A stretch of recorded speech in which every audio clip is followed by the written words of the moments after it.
Oh, Tashi Dele. Hello, everyone. I hope all of you are doing okay. And welcome back to the session.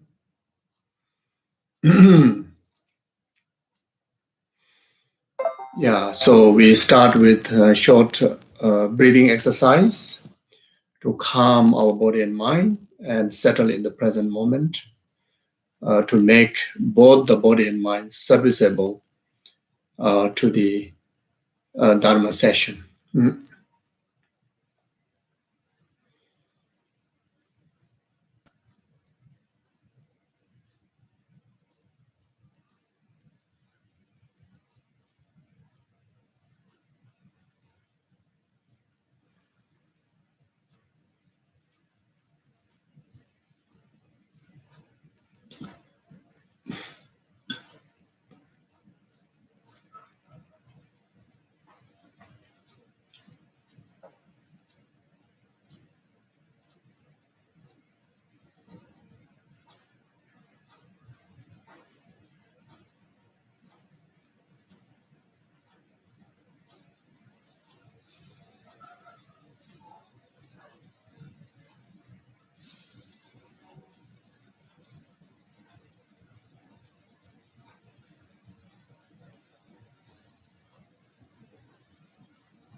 So then, yeah, refresh your refuge practice in Guru Buddha Dharma Sangha and generate irreversible conviction and faith in Guru Buddha Dharma Sangha and their abilities.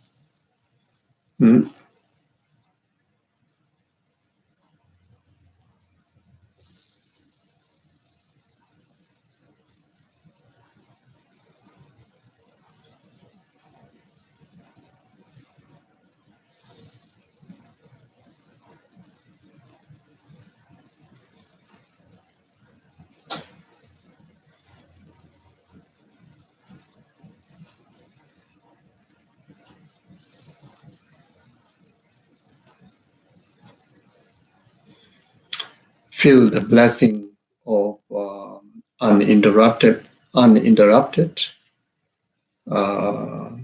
unbroken stream of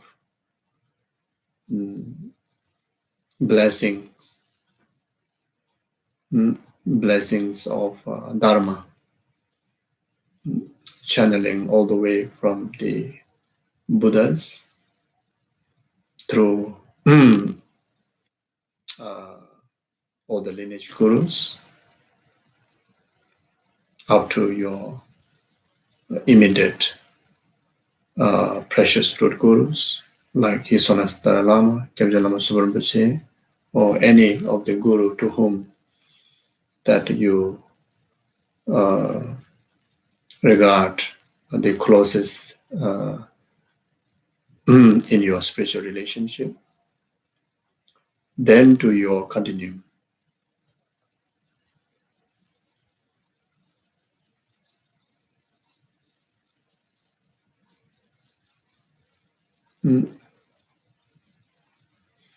Try to feel sense of voidness of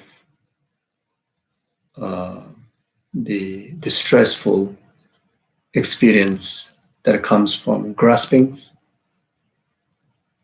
and feel a bit of release, feel void of that, void of chain by graspings in relation to anger, in relation to worries, in relation to attachment, jealousy, misunderstandings, whatever it may be. You just simply feel that you are released from it.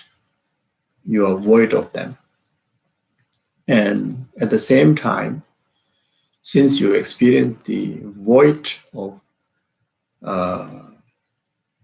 those stressful, unpleasant graspings, then naturally, you feel good.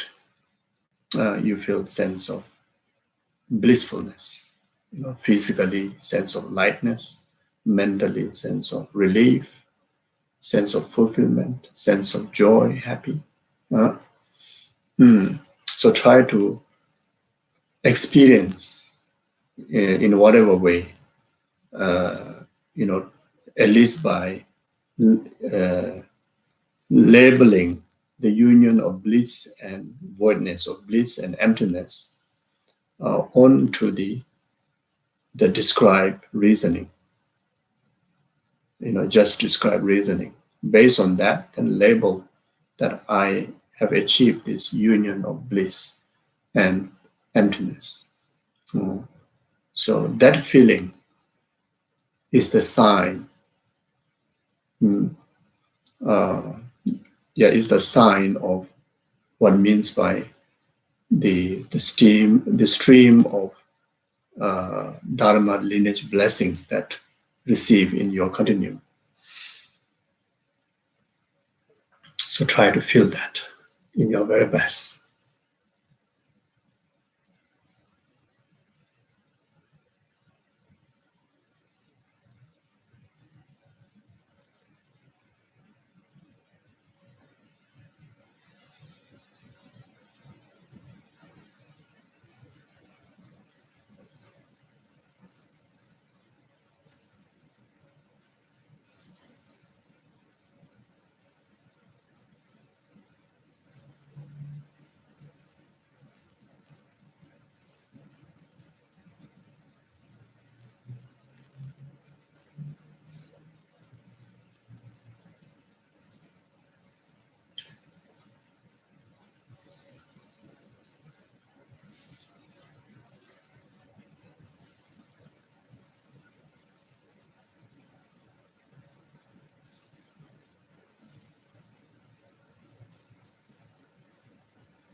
So in this meditation, for some people may have trouble to experience the union of bliss and emptiness.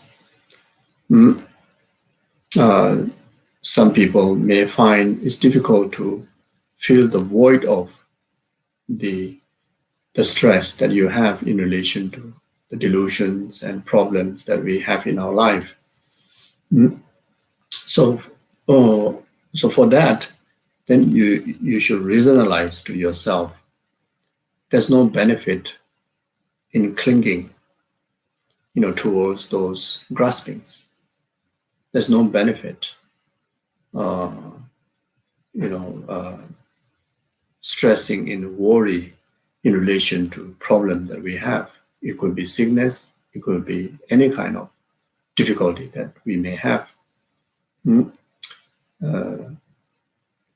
Like what Shantideva have said, if things can be solved, then what's the point of worrying? If things cannot be solved, also what's the benefit of worrying? Like that, you see, and letting go of intense, clinging towards the grasping of attachment, grasping of anger, clinging towards the grasping of worry, towards our health issues, etc. Absolutely, clear that it doesn't bring any benefit. Rather, it will add up more negative, sources to make things worse. You see, so these are the reasons to convince yourself to have the wisdom to let go, and just simply release yourself. So you're able to do that, then you start to feel what means the feel of voidness from the grasping, and feel of bliss, feel a sense of relief, from these chains of stress.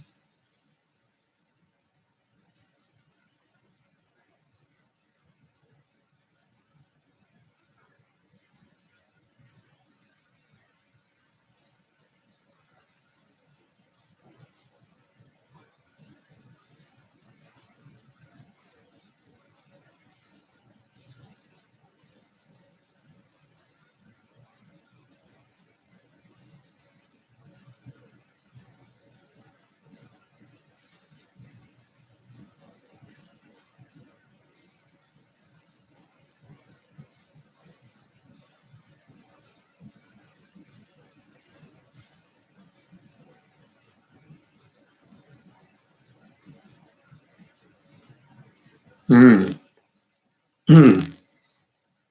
Okay. So now, if we follow the Buddha's path, if we follow, Guru's advice, if we follow the Dharma, if we follow the example of Sangha, then this quality of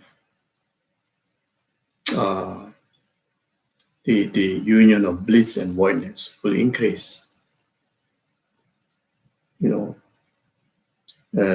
a slight experience, just a moment of feel of voidness, of grasping, and feel of bliss, of those sense of fulfillment, is so wonderful, isn't it? And it would be so wonderful if we able to achieve the state of, lasting union of bliss and emptiness. How wonderful! And if we dedicate our effort, our life, towards following the object of refuge, then gradually we will achieve the perfected experience of lasting union of bliss and emptiness. So, so with this inspiration,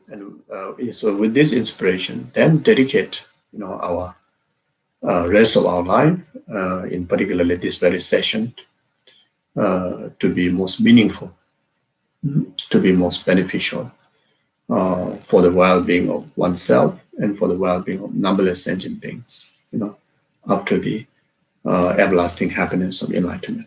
Okay.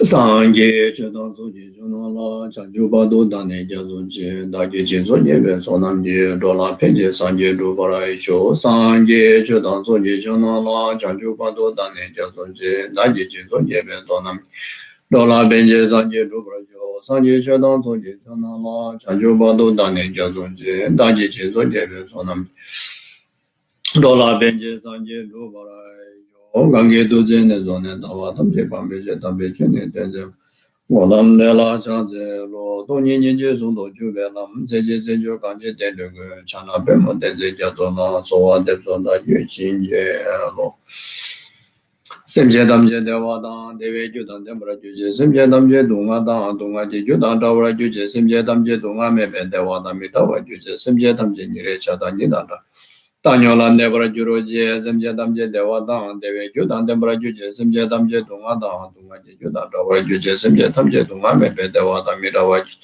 semje damje nire jadan nidan dewe, tanyolan debra juroje, semje damje dewa dan, dewe judan debra juje, semje damje dunga dan, dunga je judan debra juje, semje damje dunga mebe dewa dan mirawa juje, semje damje nire jadan nidan dewe, tanyolan debra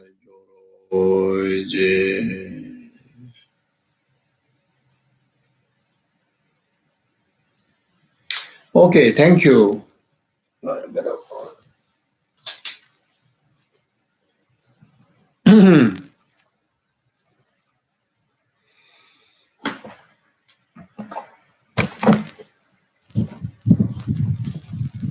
Yeah. Okay. So we are still going through the Dhammarashita's well of sharp weapon. And we are at page 141 if you're using the same kind of text. And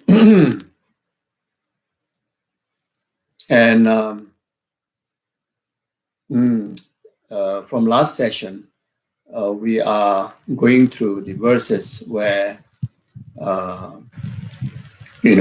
invoking the invoking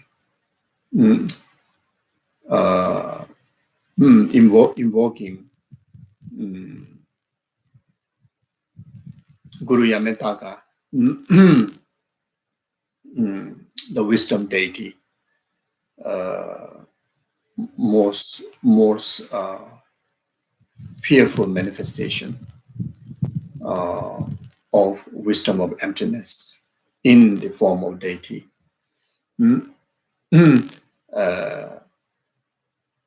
To request, to grant the blessing, grant the assistance, we ordinary practitioner to able to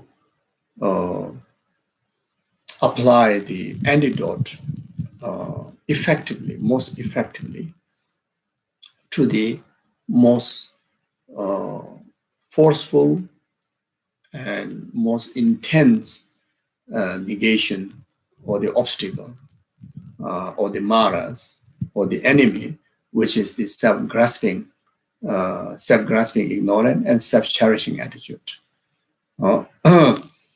And we have discussed the importance of, why we rely on Guru Yamantaka. It has a special significance, and there are immense of benefit relating, while we are engaging in the practice of eradicating this, the root cause of all the problems and samsara,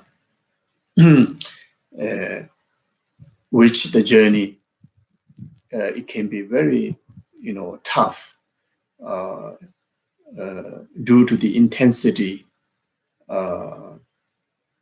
of the force of self-grasping, self-charity attitude, and also due to the habitual, the pervasive habitual of the self-grasping, self-charity attitude that accumulated from beginningless lifetime, that makes, the world around us, the conventional world around us, including the attitude that we carry, the grows our mind, is more familiar to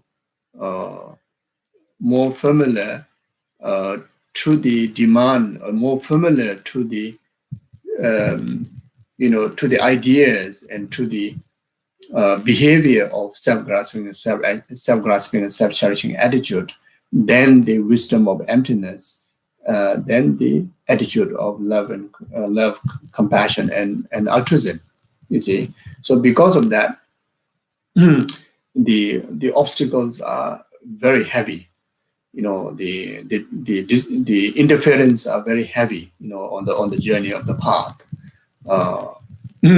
Especially when we start to practice more seriously, more focused, more dedicatedly, you start to witness, you start to notice very, very obvious and vivid, existence of the interferences, obstacles, on our path. Here, when we talk about interference, obstacle, not necessarily talking about spirits, not necessarily talking about spirit, the other spirits. It's very much talking about our own inner spirits, our mental spirits, our ideas, our understandings, our distractions, you see. So in particularly the obstacles of distraction from the four maras. One of the mara is the distraction, the mara of distraction, which is given the name of the son of the god, the distraction of the son of the god. There's no particular kind of god come and distract you. or particular, harm giver out there as a human or spirit, come and obstacle to you. It's very much our own the habitual mind from the self-grasping, self-charity attitude, and that manifests, while we are practicing as a distraction, like distractions such as laziness, distractions of not being able to pay attention, distractions of giving up, distractions of feeling very hard to practice, distractions of feeling that there's no fun, there's no joy in the meditation of emptiness, in the cultivation of bodhicitta, distractions of feel excitement, when there's event that which is nothing to do with virtue or dharma, like feel so much enjoyable, feel liking, and feel worth spending time not doing practice and dharma, not learning about emptiness, not developing, I would say, not cultivating the wisdom of emptiness, not cultivating the attitude of love, compassion, bodhicitta. So all these are the distraction in the category of the son of the god, from the four maras. From the four maras, and these maras will occur to us until we completely eliminate the entire delusions, until we get liberated from the karma and delusion. You see, until we get liberated, we will be always encounter these obstacles, and in particularly as a beginner like us. These obstacles are very, very active, very, very lively, you see. So therefore, we as a beginner need even greater help, ever than any time, or greater help than anyone else, by the most forceful, most steadfast, even just by seeing the appearance, even from our own awareness, we will be not there to even get distracted even for one moment by delusions, by non-dharma, just looking at the Yamantaka will be frightened to perform any wrongdoings. You see, then on top of that, if you understand the meaning of what Yamantaka is, then definitely there's no room for us to get distracted by these interferences, you see. And not only that, another, you see, in order for us to, fully successful achieving the final result of eliminating this true root cause of samsara while having this precious human rebirth. If we are unable to do that, maybe, most likely, knowing about our actions of body, speech, and mind,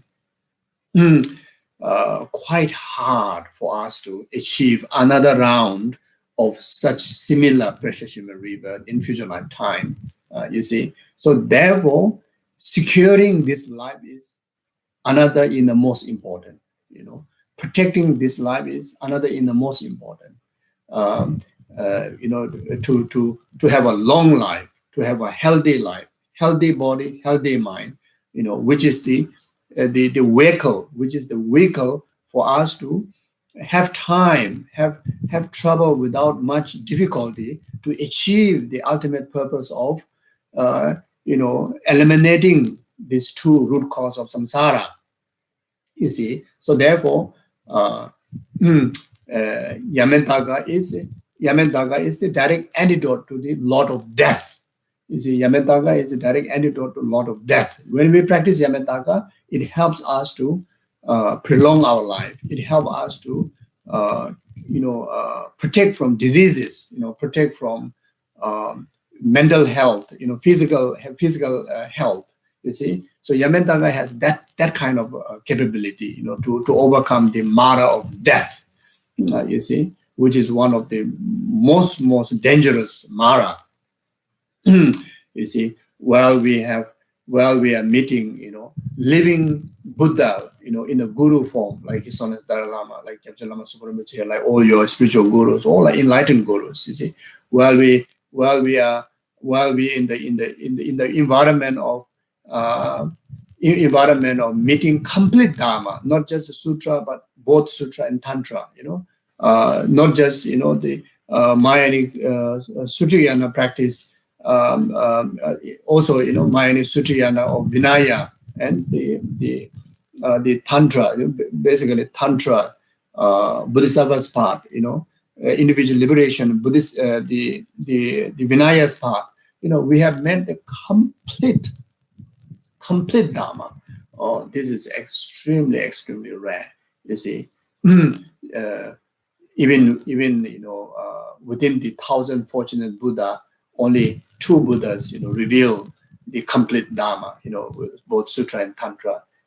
In many of the Buddha's time in the turning wheel of Dharma, there's no meritorious capability in sentient being for them to reveal the complete Dharma. You see, so this era, the era of Shakyamuni Buddha's Dharma, is the most fortunate period.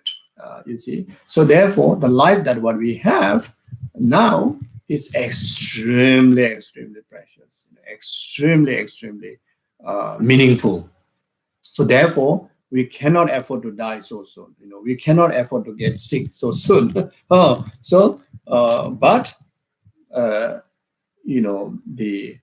the causes and conditions to cause health issue, cause a mental health issue, cause death is abundance. You see, so therefore we need a very drastic, very intense, protection from all this. And Guru Yamantaka, when you practice Yamantaka, just even without receiving initiation, just simply reciting Om Riti Uditana Hum Pe, just that, clears, unbelievable secret and unseen obstacles. You see, those minor obstacles, those obvious obstacles, yes, we can face it and we try to overcome, but worse than that is the secret obstacles and unseen obstacles. We have no capability to see them. Then they eat our immune system of life, eat our immune system of virtue. On those obstacles, by relying on Guru Yamantaka, we'll able to clear them like that. Then, of course, the obstacles, the Mara of delusion, the ignorant grasping and self-cherishing attitude, and which have a many different faces, like such as the 5 poisonous delusions, or 6 root delusions, 20 secondary afflictive emotions. And then there's a numberless afflictive emotions out there. All these are the delusional obstacle. Or then when we practice Guru Yamantaka, when we take refuge in Guru Yamantaka, we invoke Guru Yamantaka's help, then it helps to clear even the obstacle of delusion.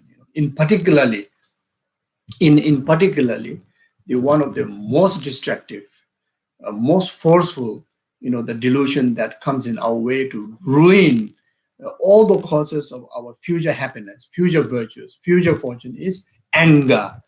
Anger is the most forceful, most the worst delusion. You see, like when we study the Bodhisattva's way of life by Shantideva, you look into the chapter 6 of Bodhisattva Charya, you learn, how nasty the anger is. Even one moment of anger have the capability to destroy eons of accumulation of merit, which are the cause of our future happiness, future fortunes. You see, and you see also the whatever financial difficulty that we are going through, health difficulty that we are going through now. relationship problems that we're going through now, whatever crisis in the world that we are going through now, even including the natural disaster we are facing, because of lacking of merit, because of lacking of merit, because of the karma that we commit in the past and destroy those merit. And one of the negative emotions that make us put into this position is very much the anger. Very much the anger. Of course, whenever there is a presence of anger, the ignorant, grasping, and self-cherishing attitude is definitely there. There are the bases, but when it manifests in the form of the faces, then when manifests in the faces of anger, then that is the most destructive emotion. You see, so therefore, when we relate practice to Guru Yamantaka, the Yamantaka is the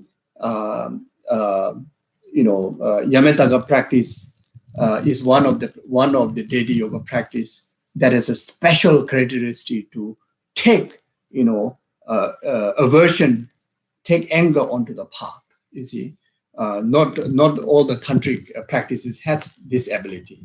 So Yamantaka has special practice from his appearance of wrathfulness, and that it already shows the interpretive meaning of the taking anger, aversion onto the path. You see, and even in the sutric path, that there are practices that which can take attachment onto the path, but there's no path or practice that can take aversion onto the path. So in tantric practice also, the earlier three tantric schools, Kriya Tantra, Action Tantra, Yoga Tantra, do not have the practice of taking aversion onto the path. So High Sukhi Tantra, like Yamantaka practice, has the technique taking anger onto the path. So as long as we're able to protect our mind from arising anger, we're able to secure immense of merit. We're able to protect ourselves from immense obstacles and sufferings. You see, so any form of suffering, as I mentioned before, is due to lacking of merit, due to exhaustion of merit. When all the, because the merit are the causes for happiness, causes for all the goodness. So when the cause is finished, then of course the result will be the opposite, isn't it? So like that. Yeah. So we are talking about that, and so now verse 52, it says, "Whom great meditation deity display your miraculous power, Za, bind this enemy tightly, Pe, release us from all bondage, SHIK, I beseech you to cut the knot of grasping." So, so this is a very powerful mantra. Where you just want to recite the mantra. Whom, za, pe, SHIK. So, so that's the mantra. So now, whom, why saying to whom? Each mantra, why saying 2 times is symbolism of that most extended force. Most extended force, like making sure you're able to penetrate the direct antidote to the negation. Absolutely, due to that, it recite 2 times like that. So now, what is the whom? Whom is the 6th syllable of Guru Yamantaka. In another word, is the 6th syllable of emptiness. So whom mantra, wherever you see either writing or either recitation, whenever you remember syllable whom, then you remember emptiness. That is the emptiness manifests into a letter is a syllable whom. You see, like that. So when you visualize syllable whom, we don't really visualize like a tangible kind of like a letter. You can visualize the letter, but not a tangible kind of writing letter. We visualize as an aura, kind of light kind of form. It's a light aura, but the image of the written syllable whom. You see, so if if you know, then you can, you can visualize Sanskrit syllable home, or if you know the Tibetan letter, you can visualize Tibetan syllable home. If you not, then you can visualize, Chinese syllable home, English syllable home, or Russian syllable home, whatever syllable that you see. uh, uh, the whatever letter that there are certain significance that if you can visualize the closest writing to the authority of the Dharma, which is the Buddha. And that from that content, then Sanskrit letter syllable home is most meaningful. Yeah, because Sanskrit letter is the closest letter to the authority of the Dharma, the Shakyamuni Buddha. Because of that, then secondly, like a Tibetan letter, like that. But the thing is, as I mentioned before, is when we visualize, when we understand, is not about the tangible writing. The essence is the understanding of the aura. To be able to visualize in the sense of light aura form, then understanding it is meaning of emptiness. So in that sense, then even you don't really know exactly the spelling of the syllable home, doesn't matter, as long as you remember the meaning, what is the syllable home, which is emptiness. Then you need something to visualize, to impact you, isn't it? And for that visualization, then you visualize like a light form, So if that light form, if you can able to visualize in the Sanskrit letter form, well done. If not, the Tibetan. If not, then the English or whatever language that you're familiar with. So it's okay, you see. So it's not something that you must stick with the Sanskrit like that. But at the same time, as I mentioned before, there are special reasons, why we recite, why we try to learn those language and try to practice in that, try to write calligraphies on those letters. I mean, those there's some reasons there, but ultimately, what I just explained is the important part. So then this syllable, which is the emptiness, then manifesting into a deity. The peaceful one is Majushri.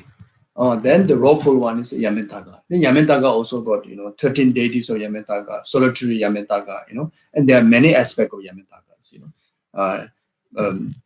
In short, through Yamantaka practice, can to consecrate our lifespan, to consecrate our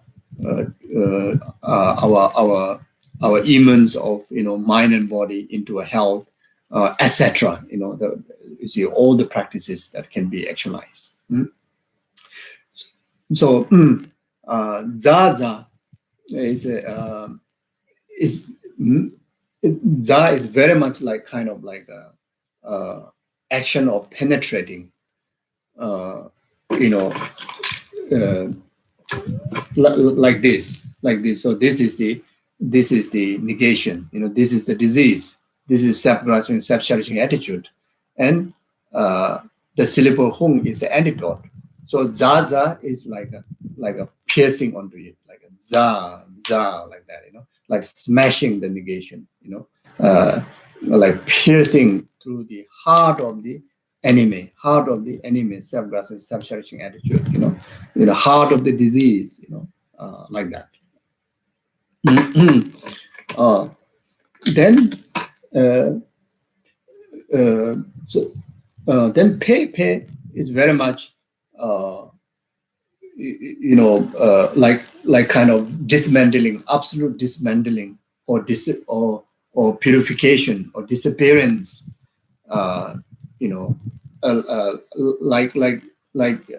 Like when we enter into the path, then the path of no obstacle, path of no obstacle, which is like, I think last time also I give some example that when you own the light, then the darkness disappear. But that doesn't necessarily that darkness is completely ever disappeared. But darkness is no more within our system. So pay is that's the time is very much like kind of chase away. Zaza is kind of like kind of capture. Then pay is like after capture then throw away. Throw away. You see. Then shik is very much like totally. You gain the separation, absolute separation. Total negation. From the obstacle. From the self-grasping, self-cherishing attitude. Like if you explain based on the path, then when you achieve the cessation, you see. So shik is the time that like you achieve the cessation. That means whatever purification that you just purified in relation to home za pe shik, then now the obstacle will never return back. Will never return back, even when you are relaxed, even when you are in the post session. There's no chance for obstacle to return back. So like that. So even in this verse, it says, "Whom, great meditation deity, display your miraculous power." So the whom can refer to the the fully arising of the wisdom of emptiness, or fully arising of the wisdom of emptiness in the deity from Guru Yamantaka or Majushri. So here we are talking about Guru Yamantaka. Then Zaza, it means bind this enemy tightly. Then Pepe, release us from all the bondage. Release myself. From the bondage of self-grasping, self-cherishing attitude. Shik, I beseech you, cut the knot of grasping. I'm liberated. I totally, negated the self-grasping, self-cherishing attitude, like that. So you can apply into your meditation. I've given roughly the explanation. Then you can, organize in your understanding. Then, just these words can be so powerful. You can relate to the sutric practice if you don't have Yamantaka initiation, or even you don't have Yamantaka initiation, but you can still visualize Guru Yamantaka in the front, because we can see the picture. Then you visualize, from the syllable home, then arise into Guru Yamantaka. Then, you are under the Yamantaka's protection to recognize the exact negation, which is self-grasping, self-cherishing attitude, and not only recognizing, but then you are applying the antidote, which is the emptiness, directly. Then not only apply antidote, but you're able to achieve the cessation from the negation. You can meditate like that. Then those of you who have initiation, then you can integrate this practice in relation to self-generation, front generation practice. Then you can take to very extensive practices like that. Or just even simply reciting hum zaza pe shik, whenever you feel strong, like kind of sign of, about to arise anger, there's a strong environment of arising with attachment or jealousy, then you can recite hum zaza pe shik, like that. Or you can recite the Yamantaka's heart mantra, Om Hriti Viti Dana Hum Pe, like that. You can recite 7 times. You can recite even just 1 or 7 times or 21 times, or even the mala, like that. So then verse 53, appear before me, O Yamantaka, my meditation deity, tear you, rip to shed this very instant. The leather sack of karma and 5 personal afflictions that mirror me in the karmic samsaric marks. So the verse 53, you can take as the meditation understanding to the verse 52. The verse 52, you use the whatever the practice they introduce in the meditation of the what explained in the verse 53, like that. So appear before me means you invoke the Guru Yamantaka. You invoke the Guru Yamantaka. As I mentioned before, those who do not have initiation, then you simply, from the emptiness, then with the ability of omniscience of the deity and Guru Yamantaka, like manifest in front of you. And those who have initiation, then you arise yourself as a deity. You can do that, and you can relate the practice. Appear before me as a front generation. Then you do all the practices according with the sadhana in the front generation. Oh Yamantaka, my meditation deity. So Yamantaka going to be your central meditation deity for this practice. So tear it, then read to shade this very instant. So application of the antidote. Now the tear, read to shade this very instant. The latter step of the karma and 5 personal affliction mere in the karmic samsaric mud. So these are the visualization. So the meditation on the emptiness. When you meditate on the emptiness, then that naturally tear away or rip to shed all the negation that was supposed to be negated, like such as the delusions. You see, then. What is the thing that you purify? What is the thing that you're going to eliminate? Then what the last two lines is saying here, So very, very much the delusion, very much the karma, very much this suffering, In short, the latter step of karma, which is the negative karma, the negative action that committed from beginningless lifetime, the action that which infused by like delusion, like 5 personal afflictions, like attachment, aversion, ignorance, ego, pride, and jealousy, like that. These are the 5 personal affliction. With that, then you as a person, you as a living being, to commit a lot of negative action, and due to that negative action, cause yourself to stuck in this samsaric mud. What do you mean by stuck in? Stuck in means an envelope, or chain, or pervaded by the karma and delusion, and that which makes our existing, our aggregates, so-called as a samsaric aggregates. As long as we carry the contaminated aggregates, we are like a stuck in the muds of suffering. Stuck in the muds of suffering, which are caused by karma and delusion. You see, so as long as we carry the mind and the body and the environment, that which is actualizations of force of the our past karma, then that makes us like stuck in the mud of samsara. You see, so our attitude is samsara, our physical aggregate is samsara, our environment, what we are living in is a samsara. You see, so meaning all are cause of, all are in the suffering of pain. If not, all are in the nature of suffering. In the nature of suffering, in the nature of suffering, meaning in the nature of pervasive suffering. You see, so even as long as we carry these contaminated aggregates, mind and body and environment, then even feel of goodness, that also samsara, because that is not an ultimate happiness, because that is in fact, even though you feel good, but that goodness is not a real goodness, because that is also in the nature of suffering, which you call suffering of change.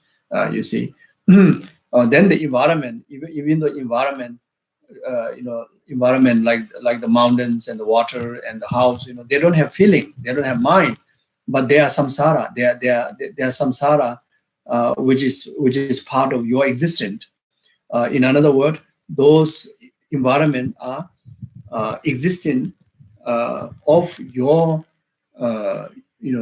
your karma, is all a ripening of the karmic imprint of yours. The house that you have, the car that you have, the money that you have, the people that the friends and families, and uh, everything, foods, resources, everything what we have is a ripening of our karmic imprint. And those karmas are afflicted karma.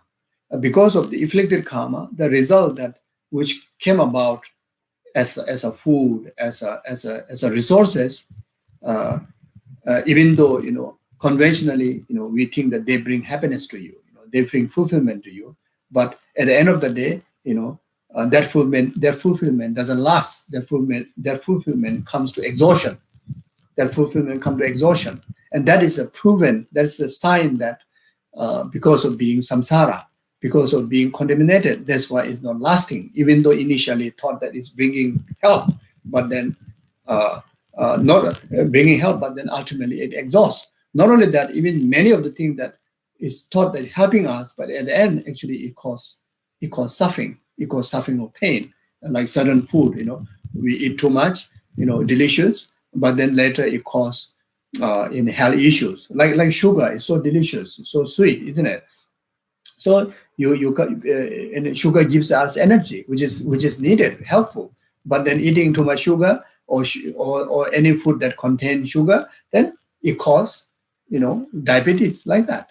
Why? Because the substance is a samsara. Because of samsara, it causes. If it's not samsara, it is enlightened existent or liberated existent. Then like the existence of the pure land, then all this will be absolute medicine. It will never cause harm to us. And the benefit will never exhaust. You see. So so because of that, then every existence that comes together with us, uh, all lies in the nature of samsara. You see. And as long as we continue to uh, you know continue to how to say, continue to grasp onto it, continue to attach onto it, if we're unable to, uh, if we're unable to renounce from the attachment, from it, then samsara won't end. So the way out, like first step, way out from all this samsara, and to able to enjoy the land of the pure land, resources of the pure land, and the life of pure land, life of liberation. Then the first step is to detach. You see, you do not grasp onto it. Renounce it. You see. So again, when we talk about renounce, is not talking about giving up eating. Giving up all the resources. And I'm not talking about that. You see, as I mentioned at the beginning, this precious human rebirth, we need to sustain. It is so precious. We may not achieve that again. So we need long life. We need long life.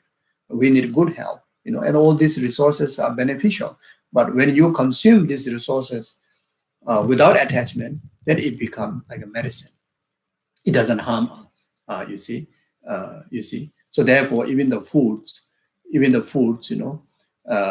if we don't carry powerful concentration to transform the food into medicine, then at least we try to consecrate, in our very best, like recitation of mantras, like such as making offerings, like anything before we eat, before we drink, we offer lama sanja lama traditional, or at least reciting Om Ahong. So you see, when you recite Om Ahong to any drinks, any foods that you eat,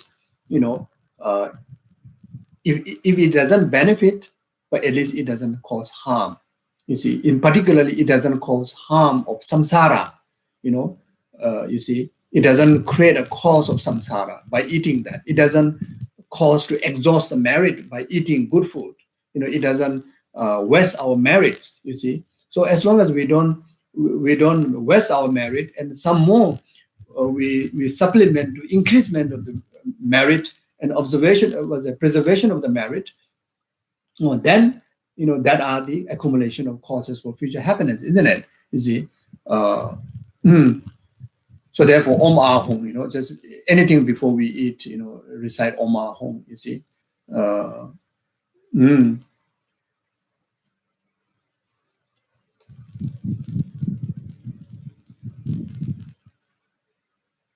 So Om Ahung. Mm. 애들 또다시 홍김 홍이 가더니 애들 또다시 홍김 먹고 가시네. So syllable Om, by reciting syllable Om, then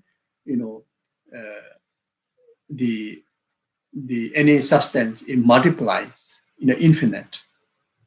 You see, infinite. Then syllable A, bless and transform that food or drink that we consume into nectar, into medicine. The syllable Hung will purify all the impurities, all the toxics, all the harmfulness. Here in particularly the toxic of creating cause for samsara. You see, the moment you bless the drink, this become nectar. This become helpful to your health. You see, and that helpful medicine or the nectar, it become abundant, infinite. And not only that, most importantly, it purify the toxic of impurity, toxic of samsara, means by consuming that we don't commit any negative karma. By consuming that we don't exhaust our merit, because otherwise any goodness that we enjoy, it exhausts our merit. Anything, even sip of water we drink, even getting chance to drink sip of water is the result of past merit. By drinking it, you exhaust the merit.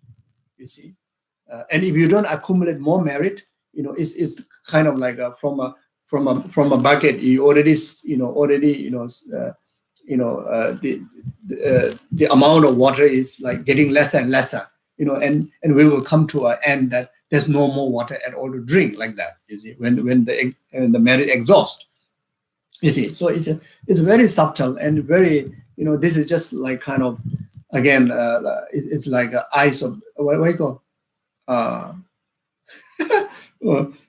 tip of the iceberg. Tip of the iceberg, like that. So if, it's very detailed. We have to apply that to every single thought that we think, every single experiences and the object that it comes in relation to our senses, our five senses. So whatever we think something, immediately we omahong. So omahong is very easy to say, isn't it? Because omahong is one of the most powerful mantra. You see, most powerful mantra. You see. Just simply reciting Om Ahung, it helps to purify our body, speech, and mind. It helps to create the causes to actualize, result in Buddha's body, speech, and mind, like that. You see. So now, if thinking of something, thinking of maybe, I don't know, thinking of coffee, chocolate, pizza, whatever. So immediately the thought is already processing here. Then immediately, you visualize the pizza Om Ahung. You see. So even though you didn't get a chance to eat the pizza, but you already created the action, of the mind of thinking pizza. Now, because of the recitation of Om Ahung, you already bless the action in relation to the pizza. So you have more karma to eat more pizza, and not only that, you have not exhausted, exhausted the merit, even have the capability to think about pizza. If you think carefully, how marvelous that we have so many varieties of foods and drinks and facilities and places to think about. Can you imagine like if we're born in a hell realm, you have the senses, but you have no ability. You have no images at all to be able to even have a glimpse of thoughts of pizza. A glimpse of thought. It's completely tormented The whole idea is completely tormented by suffering. Like then hungry ghost, So like a hungry ghost, even hungry ghost think of pizza, it turn out to be not a pizza, turn out to be a like an iron plate like that. You see. uh, you see. So for us, for this human you know human capability, we have so many beautiful food to think, delicious food to think about, delicious beautiful places to think about, so whenever we think, we create a karma, but each time we think good thing, we consecrate them, then our merit increases. Our merit increases, then we have a chance to enjoy unexhaustible beauties, unexhaustible good foods, good places like that. You see. So anyway, whenever we see flowers, immediately omahu, omahu. And on top of that, if you can remember to offer to the Buddhas with, even with the consecration of this syllable mantra omahu, then can imagine how much merit that you accumulate. Whenever you see mountain omahu, whenever you see, whenever when you go out, when you come back, you see your house, isn't it? When the moment you see your house, you omahu, omahu. You see, you purify the house. You make the house as a celestial mansion of the divine beings, the Buddhas. You see. Then whatever impurity, in the substance of the bricks, or the land, or the atmosphere, whatever impurity that they may be in the house or around the house, that mantra will have to purify them. You see, so when you live in the house, you only enjoy all the positive vibes and benefits, like that. You see, so when you see your pets, like cats or dogs, you say, "Oh my home," like that, "Oh my home." You see, you leave such a powerful imprint to the dog. Then, not only that, you consecrate. So this mantra has that kind of power, like that. You see, so I mean, abundance. If you just everything, omahu, omahu. You see, but then also if you have a difficulty in the public to say that loudly, then no need. You can just say in your heart. You can say in your heart like that. So anyway, yeah. So I was distracted. I was talking about the samsara. You see, otherwise everything become cause of furthermore samsara. You see, even the clothes that we change so many clothes without any sense of any idea of practice. We just wear it, we buy it, just like as long as you have money, you buy, you wear. In fact, it's exhausting so much merit, and creating so much cause of samsara. Even a one moment of exhaustion of merit means we are creating cause of samsara. You see, so therefore, even there's a practice like whenever you wear you wear the robes, there's a prayers that you can do like during the bed offering practices, like how you adorn the garments, how you adorn the jewels, like that. Then even when we take shower, like how you offer bath offering. So all these things you can apply to yourself. You can apply to yourself. You see. I remember my late guru. You see, whenever that he gets some kind of new ropes or anything, he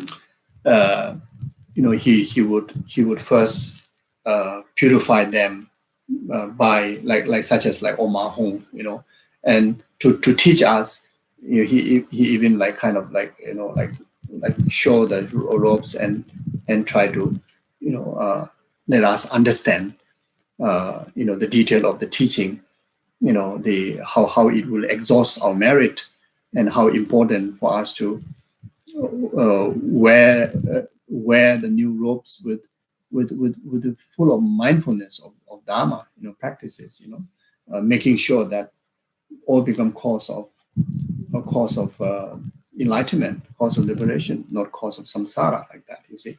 So all these things, we have to practice it. Otherwise, the real Dharma practice like so little, and the rest of the time, like without knowingly, we accumulate so much karma to exhaust our merit and create the cause of samsara. You see, so like that. So have to have a very strong mindfulness. So anyway, like that. So verse 54. Even though he led me to misery in the three lower realms, I do not learn to fear him, but rush to his source. Dance and tremble, the head of this betrayer, false conception, mortally strike at the heart of this butcher and enemy ego. So this is how we should meditate.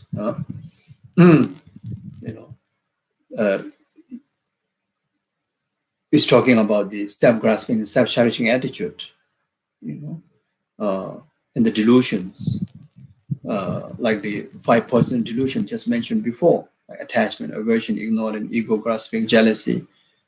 All this lead me to misery in the three lower realms. These delusions are the one that make me suffer eons in the past lifetimes in the lower realms.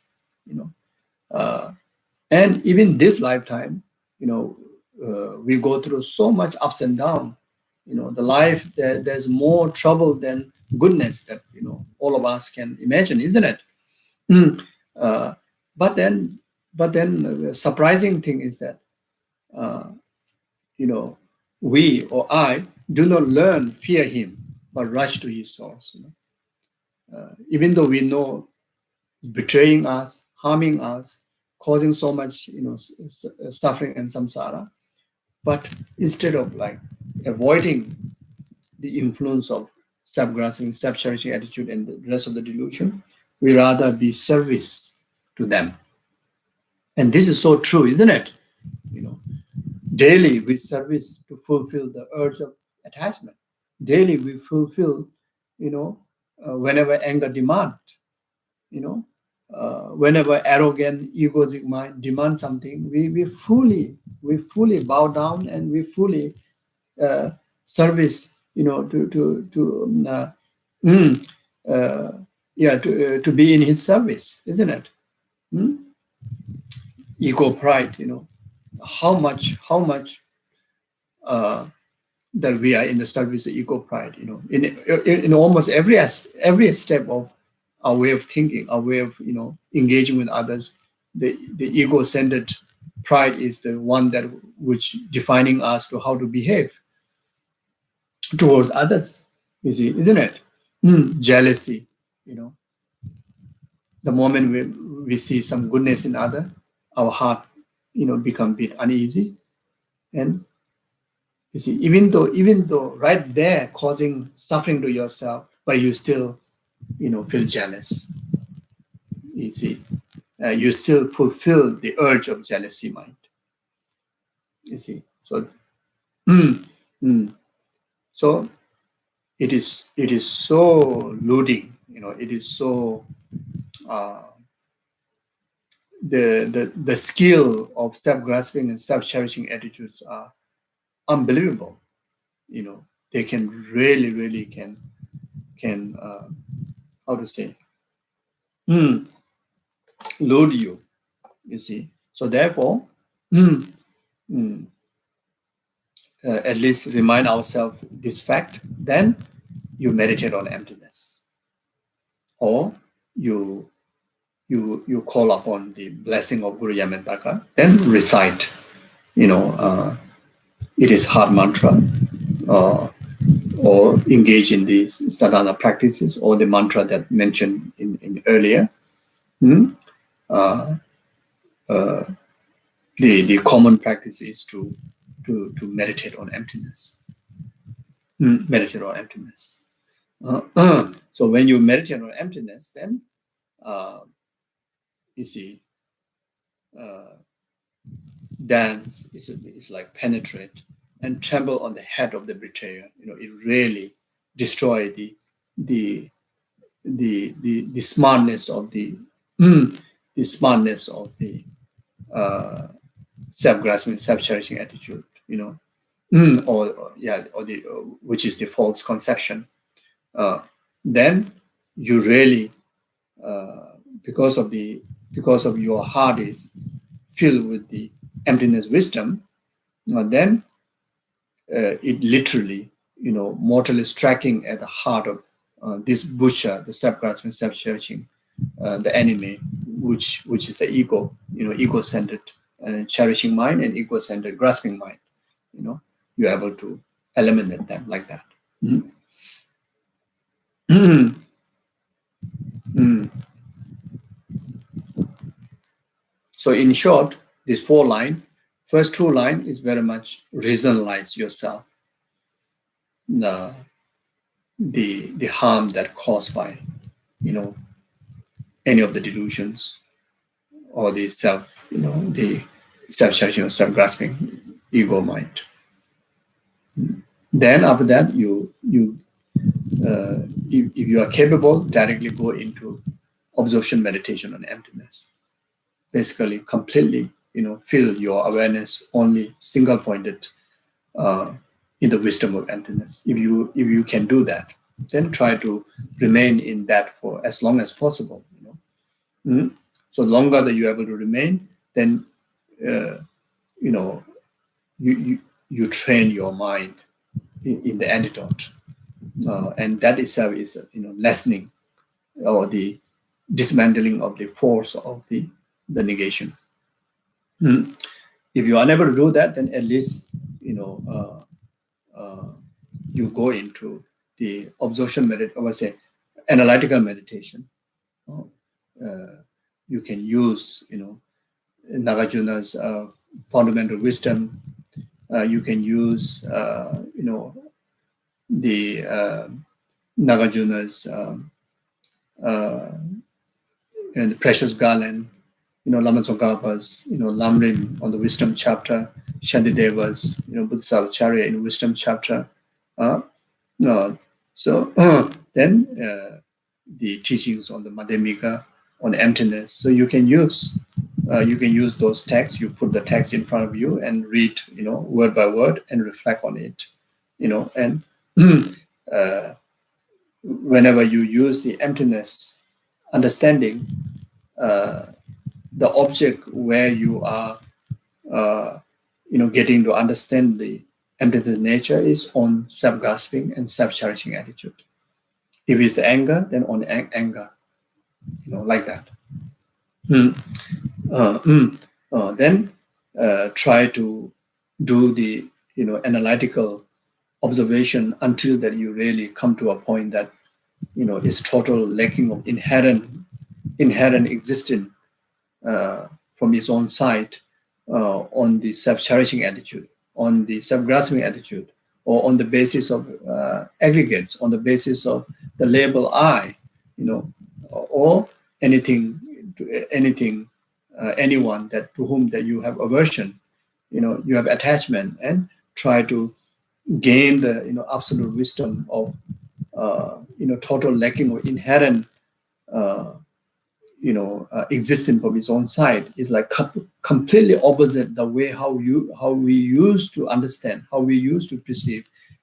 After analyzing through the emptiness, like such as the 4 point, like such as the 7 point that I have mentioned in the few sessions before, like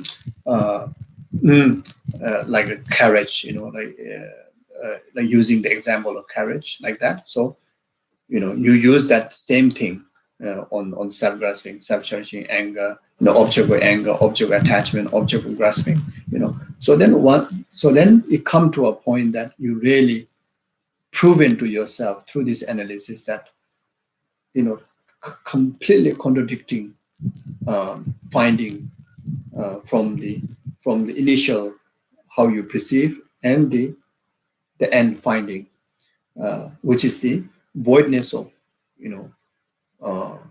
the false conception, the voidness of the false false perception. Mm. Then on that voidness, that voidness is the object of your meditation, object of your absorption meditation.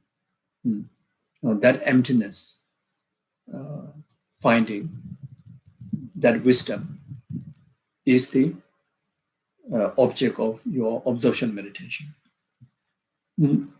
Like that. So you can even use this text, verse by verse. You can meditate like that. If we really want to bring genuine benefit of this teaching, you see.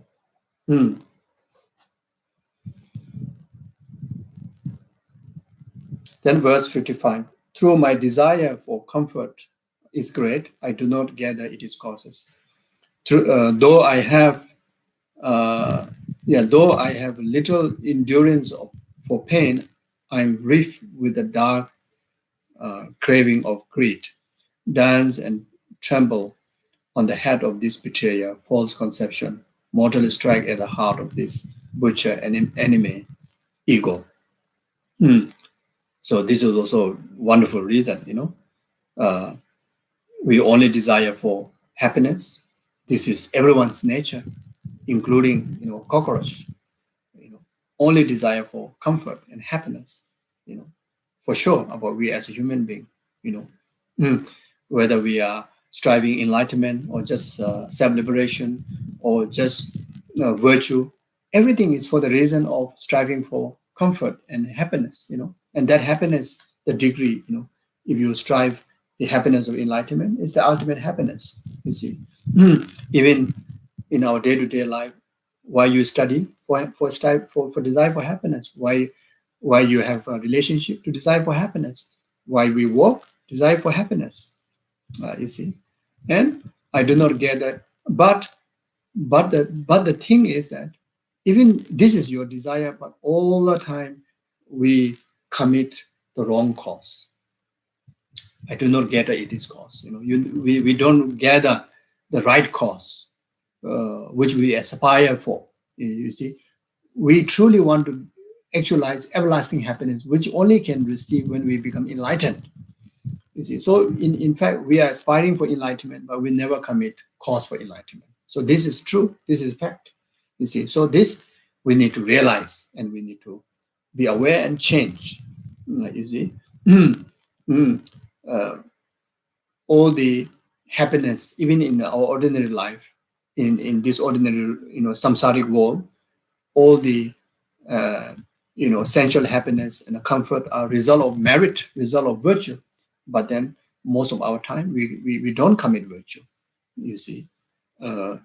Majority of our time just stay numb, like not creating virtue, not creating non-virtue. Then many other of the time we create non-virtue because many of the action either we perform through attachment, either we perform through anger, either we perform through jealousy, etc., etc. So that way we commit negative karma. Like in the Precious Garland, Nagarjuna says, negative karma means the action of body, speech, and mind that which infused by delusions like ignorance, attachment, aversion, etc. You see. So when we think about it, we have a lot of agendas. Whenever we talk to others, whenever we do something, even when we are alone, we're doing something for ourselves. Also have a agenda. That agenda is agenda by delusion, either by attachment, either by aversion, either by ignorance. You see, and this is exactly what it's saying here. Though I have little endure of pain, when we commit negative karma, the result is pain, suffering. Even though we have a little patience to endure the pain, even though we do not want even the slightest pain, slightest suffering at all. But the thing is, our grasping in delusions are very great. You see, I'm a riff with the dark craving of greed. You see, we are kind of like willingly, dedicatedly, wholeheartedly, with much effort, we gather the actions that which infused by delusions, you see, like that.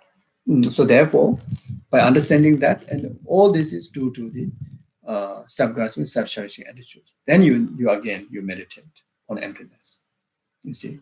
And it is so beneficial to go one by one, as the reason here given, like in this teaching, you can sum up in one verse all the rest of the conversation, rest of the teaching can come just sum up in one verse. Why you need to specify, uh, uh, this different kind of cultivation? There's a great benefit for us to do one by one meditation, you see, like that.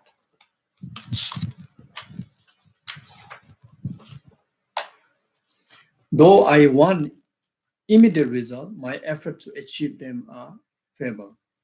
Though I pursue many tasks, I never complete a single one. Dance and temple on the head of this criteria, false conception, mortal strike at the heart of this butcher and enemy, ego.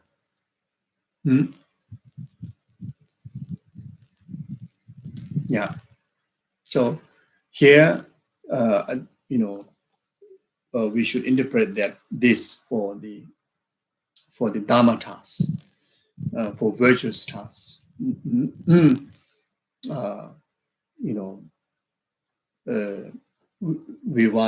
We want, when we do prayers, we want immediate result. When we study Dharma, we want immediate result of understanding all the Dharma. We want to enter into the path. We want immediate, able to be enter into the path. Realization on bodhicitta, realization of emptiness. Of course, we want to achieve immediately, even enlightenment. Like sometimes we forego of sutric practices, Vinaya practices, and directly try to look for tantric practices, and especially high school tantric practices. Wanting to achieve enlightenment in the shortest time. But the thing is, all these things will never happen because our effort to achieve them are very, very feeble. It's very, very weak. You see.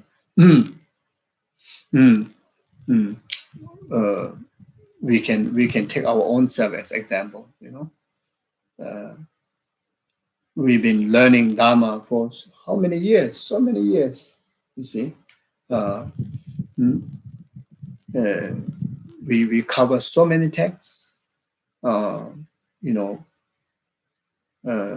Yeah. Even like those who study like Geshes, almost study whole life, but then some, at the end, behave totally opposite of the Dharma, opposite from the teaching.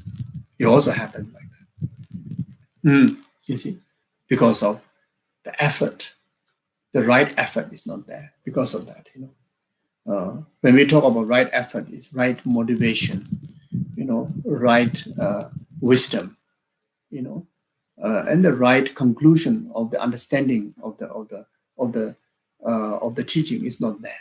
You see, so then wasted. You still didn't gain the wisdom of understanding.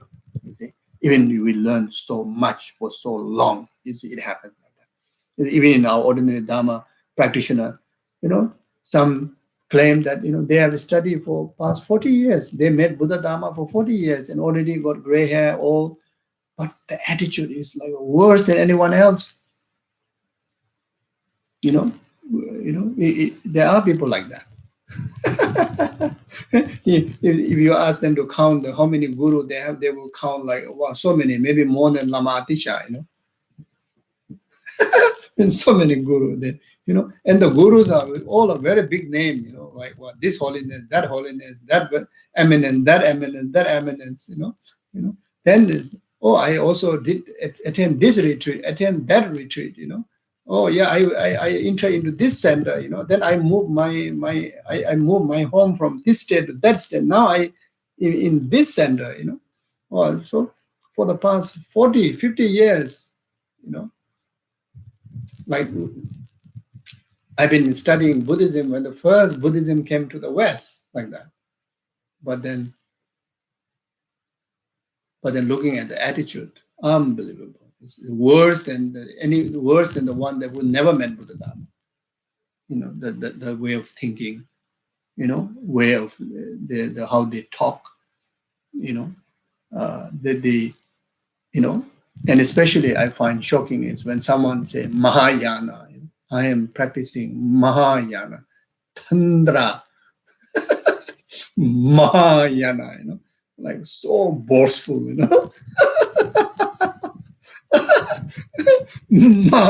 Mahayana, but the thinking is so narrow, so narrow. Your heart cannot expand out of your own this little body, They talk about Mahayana. So, so even when we chant, like Changjo, Semjo, Rinpoche, Maje, Panam, Jeju, gospel, but then when we really come to deal with people, no patience, no understanding, no considerate. Yeah, we have that in monastery also. We have that in the Tibetan community. We have that in the Western community. We have that in the Chinese community. So so this is here what the teaching says. Because of lacking of effort, correct motivation, correct wisdom, correct effort, and correct dedication of your life in the Dharma. You see, almost wasted like that. You see.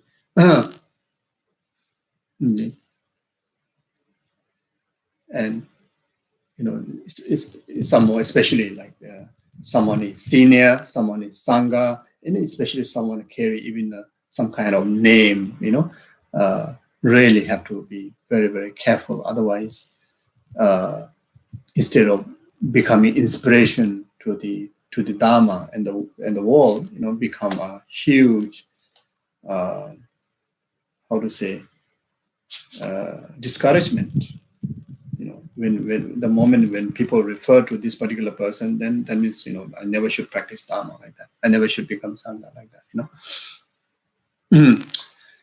So anyway, very important. So not just in the lay community, even in the monastery communities, whether it's in the West, East, wherever it is, the teaching from very first day, and also get reminded, all the time, even you have entered into the path, get reminded the importance of correct motivation and correct effort and correct wisdom of discrimination and correct dedications of your life, your time, and whatever you do, Otherwise, practitioner tends to get the Dharma pollution. When you get the Dharma pollution, then that's the worst part. You see, after practicing Dharma, you become bad, you become worse. Then that's the true crisis. That's the real disaster. When someone is not practicing Dharma, then even they do wrong thing. I mean, yes, it's very sad, but then not as a disaster as someone who already met the Dharma. Then someone who already entered into Mayanic path, then becomes so selfish, so inconsiderate. Some people do sort of manipulations. Even exist in the monasteries, nunneries, Dharma organizations. It's so sad, so sad. It is so. It's the greatest disaster, greatest disaster. And in particularly leaders, who lead, Dharma communities, Dharma organizations, monasteries, nunneries. If their mind is, have, corrupted, if their mind is corrupted with wrong motivation, wrong effort, wrong wisdom, wrong dedication of their power, then it's is the worst disaster that we could ever experience, you see. then really become hopeless, you see, like that. So therefore, but at least here we have to take care of our own mind, because our self is our own leader, you see. So therefore, we if we really want to bring benefit to ourselves, we have to be very careful to have this correct motivation all the time, every single day, before every single action. Check about correct motivation. While engaging in the action, check about correct effort, correct wisdom. Then at the end, making sure the correct dedication, like that, isn't it? I'm talking to myself. Yeah. So whatever I say, I'm talking to myself. You see. Because I'm a leader of my own monastery. I'm a leader of my own nunnery. I'm a leader of my own life. You see, my heart is my own nunnery. My heart is on my monastery. My heart is my temple. My heart is my my base. You see. So if I have a correct leadership quality, then my life going to be prosperous in every aspect. Joy after joy, happy after happiness, isn't it? Virtue after virtueness. You see, then when you study Dharma, so easy to understand, get the wisdom. When you contemplate, so easy to get the wisdom of contemplation. When you meditate, short period of time, so easy to get a realization. So that's why Lama Tsongkhapa, even though like so looking at the Lama Tsongkhapa's life, yeah, he put a lot of effort. But comparing with the rest of the other yogis, Lama Tsongkhapa's journey towards absolute enlightenment within one lifetime was the easiest one, the most comfortable way. Most comfortable way. You see, sweetest, most comfortable. Like that. You see, why? Because he had the correct motivation, correct effort, and correct dedication of his life. That's why he had such an easy way to achieve all the benefit of the Dharma all the way up to enlightenment, like that. So though I pursue many tasks, like I never complete a single one. This one again we can relate to, like we receive so many teachings, but then there's no focus at all. We cannot gather one essence from the teaching. You see, until we confuse. We get confused. The more Dharma you study, the more you get the point. But in many cases, the more Dharma scriptures we study, the more confused we become. You see, so then that is something is wrong. You see, that something is wrong.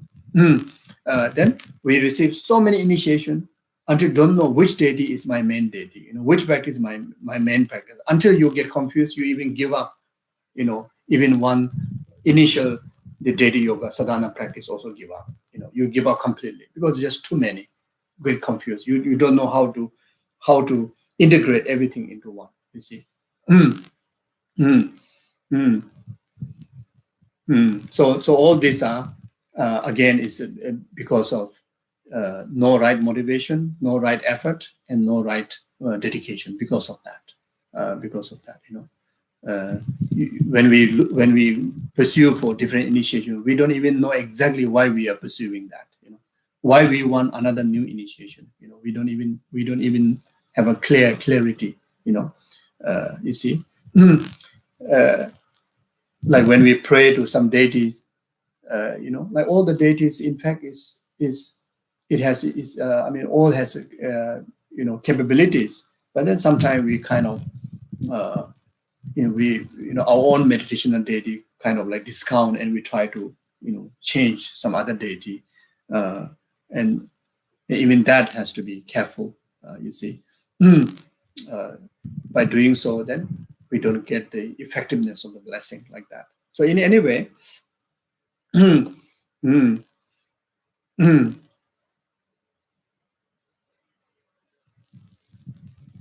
yeah. So that's why, when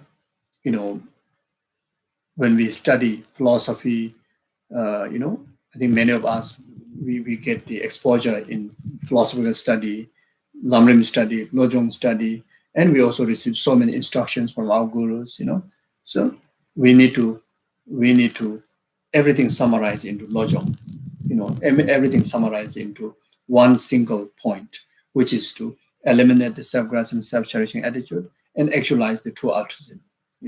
So you see, so then there's no contradictory, there's no confusion.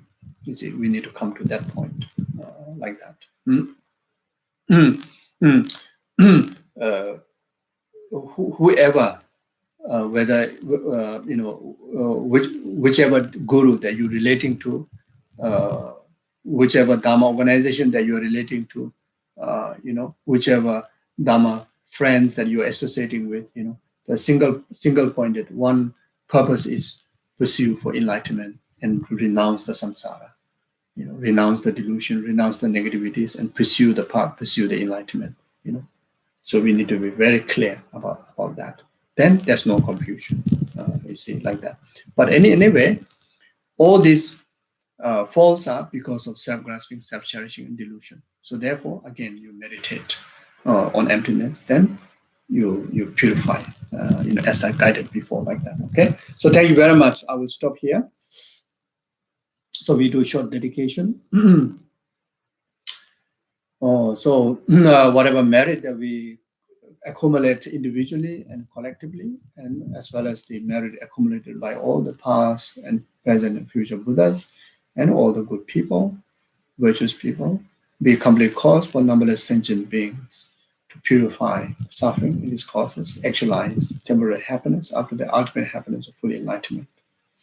May this collective merit be a complete cause to eradicate this pandemic, actualize effective cure, and everyone able to have a meaningful life.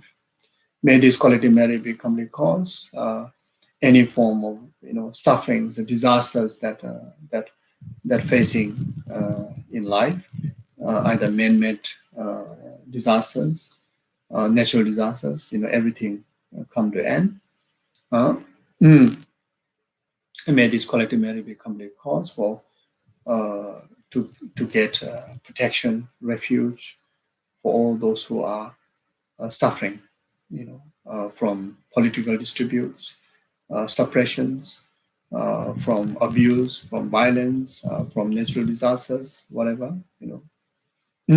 May this collective merit be a complete cause for all the world leaders and the leaders of the organizations, leaders of family, leaders yourself who lead your life, to equip with loving kindness, compassion, and wisdom, so that anyone under their leadership can able to enjoy, peace and happiness. May this collective merit be a complete cause for all those beings who pass away, in particular last 49 days, especially those who animals who died in the flood, like in Queensland, in New South Wales, and in the fire crisis in the Rohingya, the camp, then a fire crisis in other part of the world, or from any form of natural disaster. May all those animals and all those people and all those beings be free from the suffering of death, suffering of intermediate state, suffering of rebirth, actualize higher rebirth, and then meet perfect mind and Guru, and actualize enlightenment within that very lifetime.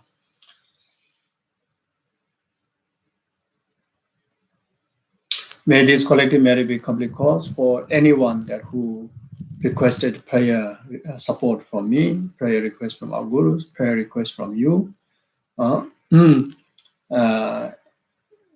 anyone to whom you knew, even people don't request, but you knew, you heard, you saw that they are in suffering by health, businesses, relation, whatever suffering that they are going through, then our collective merit become a cause to purify them and actualize all their aspirations and wishes and have meaningful, and virtuous, happy life. May this collective merit become a cause for all the Dharma institutions, like great monasteries, nunneries, and virtuous institutions like FPMD organizations, FPMD centers, study groups, projects, and in particularly, these teachings very much organized by FPMD Australia, FPMD office, national office, and all the centers in Australia and all the centers others, and all the staffs always be free from inner outer secret obstacles, actualize all the conducive conditions to preserve the Dharma perfectly, both in learning and practices, and fulfill the absolute aspirations of precious gurus like Santa Lama, Geshe, Lama Yeshe, and all the gurus accordingly.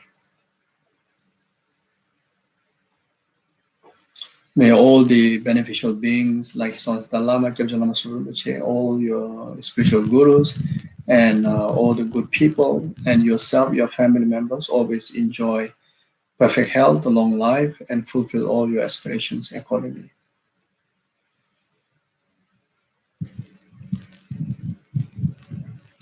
The dedicator ourselves, the merit, and the object we dedicate all lies in the nature of interdependent existence, or all lies in the nature of lack of inherent existence.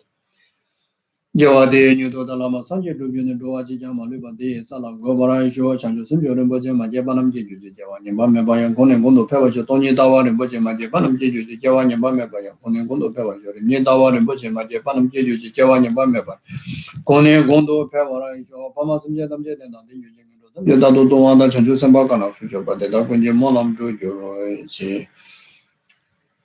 Garira Govation, dependent on Manager and the Jerusalem, then Yado the city about the danger jail, Tozo Chaja Jango Javet, the Yope Ponzo, the Chozongo Elementor.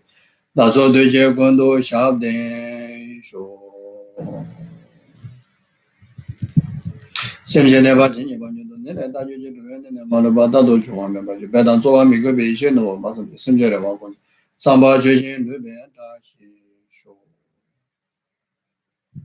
Okay, thank you very much. Take care. Bye bye. Take care of each other. Bye bye.